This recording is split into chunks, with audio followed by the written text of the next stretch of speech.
Friends, hello and welcome back. Hopefully everyone is having a lovely day. Timo Meier has officially been sent to the New Jersey Devils in exchange for, well, a lot. Zetterlund, Janssen, Ohotuyak, I'm going to try to say his name right, Shakir Mukahamadulin, and a first rounder and a conditional potential 2024 first rounder. It's a 2024 second rounder right now, unless the Devils happen to make conference finals, we believe here. So that's the trade. The Devils, of course, in return getting Timo Meier, 50% retained salary, and Scotty Harrington, ex-Blue Jacket legend. I tell you what, I think, when you might have found a pretty balanced trade when you see a lot of fans on both sides not really a big fan saying they gave up too much or they didn't get enough in return for the Sharks. And I say this, personally, not a GM, but we're going to be a backseat GM today. Timo Meier. First of all, let's talk about Timo Meier, because this is an interesting trade. Timo Meier, you have to look at this guy from more than just the player here. You have to look at him from a price tag and a contract, because this guy is going to get $10 million on a qualifying offer next year because of the way the San Jose Sharks structured his contract prior to that. That is a San Jose Sharks boo-boo, and they are clearly dealing with that now, because that is definitely something you're considering if you're these other teams, because Timo Meier has all this leverage where he can say, you know what, I'm going to play 1 year with you at $10 million a year if you don't give me enough money on this extension. If he wants 9.5, maybe more, that's a big deal. And you have to question whether you want to pay him that kind of money as a winger for your franchise. And you have to question if you want to give this guy $10 million a year. This is a guy, call it as you will. Timo Meier is a 40-goal scorer waiting to happen this season.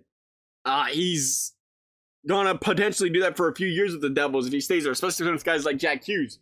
But fact of the matter is, this guy over the past 3 seasons is 13th in the league among wingers as far as goal scored is concerned. He's outside the top 20 in points among wingers over the past 3 seasons as far as wingers are concerned.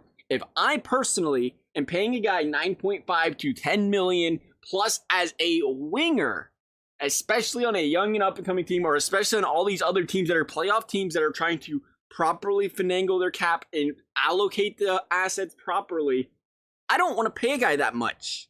I just don't. I think 9.5, 10 million, you see non-playoff contenders paying that kind of money. Teams that I love my Blue Jackets, but I'll just say it. Teams like the Blue Jackets, teams that are like, we'll pay a little bit more to land a free agent like this if that means we can get this guy and potentially build around him for a few seasons.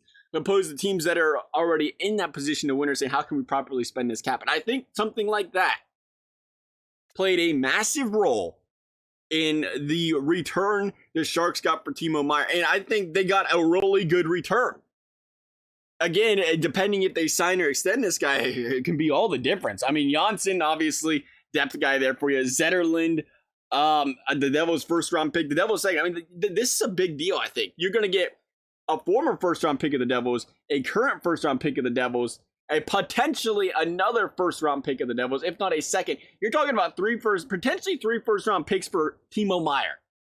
Everything we just said about this guy, and you're getting 3 first-round picks in return for him. And I think, I think we see more upset Sharks fans than Devils fans. And I think this is just to kind of compare things to what you may or may not think's worth a player in return, San Jose here. Let's talk about Erik Karlsson.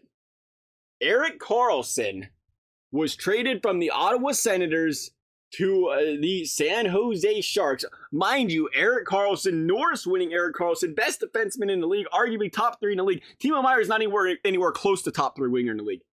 Sorry, but in that trade, they end up getting Erik Karlsson, Francis Perron in exchange for Chris Tierney, Rudolph Balcers, Dylan DeMello, and former Sharks draft pick Josh Norris, as well as an unprotected 2020 first-round pick. So they got 2020 first-round pick, and obviously Josh Norris being the cream of the crop there. But again, it's Erik freaking Karlsson.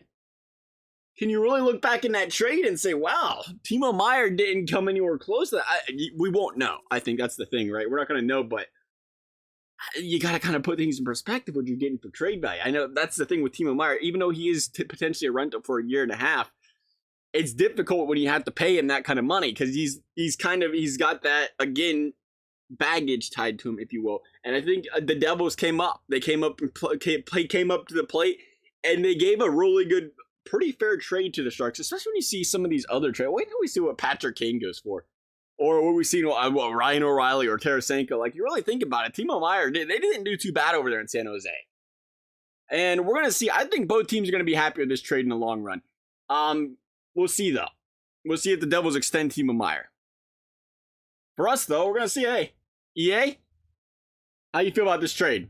Oh, yeah, EA ain't doing that. They ain't want nothing to do with that. See, San Jose, EA thinks you guys, well, no, they would think you lost that trade, right? Because we had to give up more. So now, EA agrees. You guys did well, San Jose. You gave up too much. But, we don't have Shakir in there either. That can make or break. I mean, that guy could be a stud.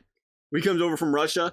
A defenseman like that, young guy. I mean, again, you gotta give it time to wait and see what happens, I guess. Nonetheless, we're going to go ahead and see what EA would think about this trade. Timo Meier, Jack Hughes, Jesper Bratt on that first line. Again, it is a filthy first line if you're the New Jersey Devils. Already a solid first line. It's looking even better now. Now, the question is, how does this defense hold up? How does this goaltending hold up in the eyes of EA? Vanacek holding it down. I mean, Vanacek's been solid, more than solid for this Devils team. But, I mean, at the end of the day, it really has been like it's been a super interesting trade deadline. I think we see this a lot. And I think another thing with the Sharks is you didn't want to wait too long with Timo Meier because you start seeing other teams go after their needs. I think, Vegas was interested. They went after Barbashev, and it's like, well, are they as interested in Meier? Obviously, Meier is a substantially better player. But when you see the trades start to fall through and happen, it's like these teams that before they had interest, they wanted him, all of a sudden not so much. And it's like, that's going to hurt too. Because, again, you have to consider the cap. You have to consider the future. It was so much more than just a rental for this guy. That's a big deal. I think the Sharks are going to be happy with it down the road. If you didn't plan on keeping this guy, I mean, if the Sharks, why not? I guess I don't know what the Sharks cap space is looking like, but it's like, if he was really too struck about losing a guy, then why get rid of the guy, I guess. I think they did all right. I think it's tough because some years you'll see guys get like 2 or 3 first-round guys, like some really good players. And then there's other years where it's just how trades happen to work out, where it don't seem like teams are getting as much value. I mean, if you look at some of the trades, it depends on what trades you look at. That trade Tampa Bay just made is like, wow, look how much they got in return. But then you look at some of the guys the Blues get rid of, and you say, well, they didn't get much of anything. The Devils aren't going to get much of anything. Timo Meier didn't help this team too much. Timo Meier led this team to a potential top 10 draft pick. Is it top 10, top 2? Top 10 or top 2 that was protected for the Devils this season. I believe it was, I can't even remember already. They're not going to let us go and look at the stats. I just want to see how Timo Meier did, fellas. Obviously, under 64 points, not the hottest. 20 goals, 22. Timo at 26 goals, 20 assists. Devils, hope that ain't going to happen. Definitely an off year for the Devils and not the hottest it seems for the Devils. I would expect them to do much better than that. Love to hear you guys' thoughts on the trade, though. As always, if you enjoyed the video, I'd appreciate you consider liking the video, subscribing. You never have to. Thank you guys for watching. We'll see you next time.